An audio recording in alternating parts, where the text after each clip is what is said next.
Coronavirus. Cases in Xi'an may be slowing down, but anywhere in China could be next, health experts say. Xi'an reported a significant drop in new COVID-19 cases on Wednesday, raising hopes of a slowdown in the spread of the coronavirus in the northwestern Chinese city where 13 million people have been in lockdown for almost 2 weeks. The National Health Commission reported on Wednesday that locally transmitted cases in Xi'an fell from 95 on Monday to 35 on Tuesday, the lowest daily total since late December. But Zeng Guang, a former chief epidemiologist at the Chinese Center for Disease Control and Prevention, cautioned that this would not be the last COVID-19 outbreak in China. Is battling the Delta variant that spreads faster, and the virus has been spotted simultaneously in many covert places. The Xi'an Evening News quoted Zeng as saying, "Who sees further evidence Omicron is milder but urges caution." He also added that the chains of infection in Xi'an were not obvious and compared with previous outbreaks in China. What is happening in Xi'an right now might be happening in other Chinese cities, he said. Ma Guanghui,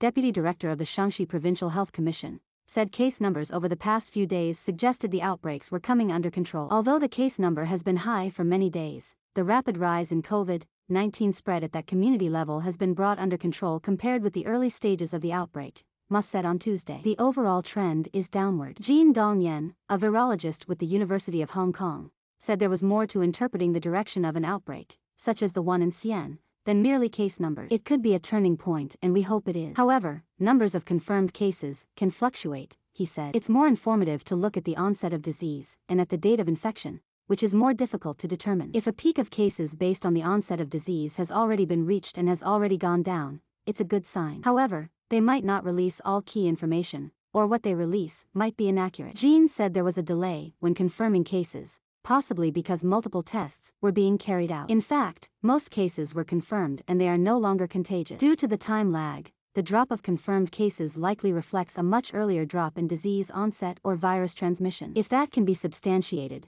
it is a turning point, Jin said. Xi'an's officials have been criticized for their handling of the lockdown, with residents complaining about food shortages and the local COVID-19 tracking app crashing twice in 14 days. Officials said the main problem is a shortage of workers to make deliveries, and they were working to get supplies to residents to improve the situation. Xi'an has been in lockdown since December 23 and has recorded 1,793 COVID-19 cases since December 9. The city has finished 6 rounds of citywide mass testing. According to the 7th national census, the permanent population of Xi'an is about 12.95 million, suggesting that more than 70 million COVID-19 tests have been carried out in the city. Officials started the 7th round of testing on Tuesday. Across China, the central province of Hunan reported 4 symptomatic cases and 18 more asymptomatic cases, and Shanghai reported 4 asymptomatic cases. Zhengzhou, the capital city of Hunan province, with a population of about 10 million, started its first round of mass testing on Wednesday after the city reported 1 positive case on Monday. Additional reporting by Zhuang Pinghui.